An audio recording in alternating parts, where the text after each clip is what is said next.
दीदी मुझे कोई काम बताओ ना, मैं आपकी हेल्प करा देती हूँ। तुम्हारी नई नई शादी हुई है और लोग क्या कहेंगे, नई बहू को आते किचन में लगा दिया।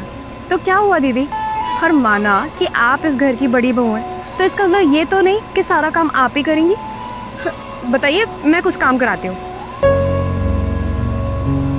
बेटा ये सब्जी देखो ऐसी ही पड़ी है, इसको ढक तो दिया करो कम से कम, और ये चिमनी बंद कर दिया करो जब काम हो जाए तो, बिल बहुत आता है। पापा जी आप चिंता मत करो, मैं आगे से ध्यान रखूंगी। ठीक है बेटा।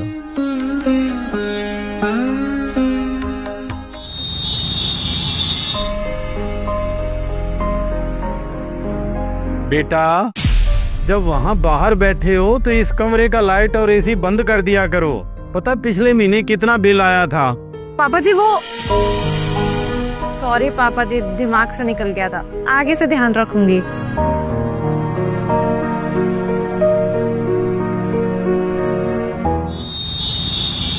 दीदी ये रात की बची हुई रोटियां फेंक दूं?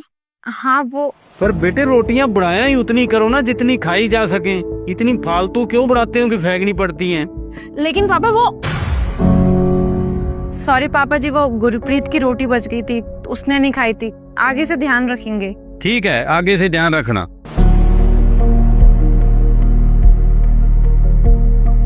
क्या हुआ अर्शिता, तुम अचानक से बाहर से अंदर क्यों आ गई गुस्से में? दीदी आपको नहीं लगता कि पापा जी कुछ ज्यादा ही टोकते हैं? हाँ मैंने सुना था कि घरों में सास बहुओं को टोकती है, लेकिन यहाँ तो सब कुछ उल्टा ही हो रहा है। मम्मी जी तो कुछ कहते ही नहीं है, लेकिन पापा जी एक मौका नहीं छोड़ते टोकने का। और एक आप है जो उनकी बातों में जीजी जीजी करती रहती हैं, उनको तो कुछ कहती ही नहीं है आप। मैं उनसे इसलिए कुछ नहीं कहती क्योंकि मैं उनको समझती हूँ। मुझे पता है कि तुम्हें पापा जी की बात का बुरा लगता है, लेकिन पापा जी दिल के बुरे नहीं है। तुम्हें पता है, खास तुम्हारी जगह ना मैं खुद को देख रही। जब मेरी नई नई शादी हुई थी और मैं शादी करके घर पर आई थी, तो पापा जी मुझे भी ऐसा टोका करते थे और मुझे भी बहुत बुरा लगता था कि जब देखो पापा जी हर चीज के लिए टोकते रहते।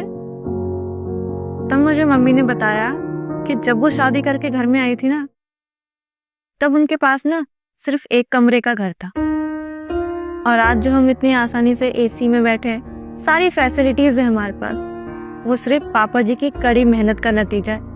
तपती धूप में उन्होंने ना जाने कैसे कैसे काम किया होगा, तब जाके हमें सारे ऐशो आराम मिले।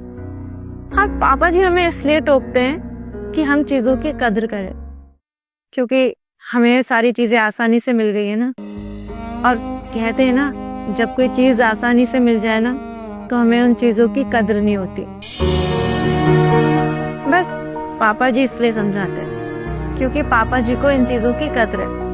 हर तुम ऐसे सोचो ना, अगर तुम अपने घर पे होती और अपने घर का लाइट फैन अगर एसी ऑन करके छोड़ देती, तब तुम्हारे पापा भी तो तुम्हें समझाते ना, तब क्या तुम उनकी बात का बुरा मानती? पापा जी हमको अपनी बहुएं नहीं मानते, बल्कि बेटी मानकर समझाते, तो हमें भी उनको ससुर जी नहीं पिताजी मानकर उनकी बातों को समझ लेना चाहिए।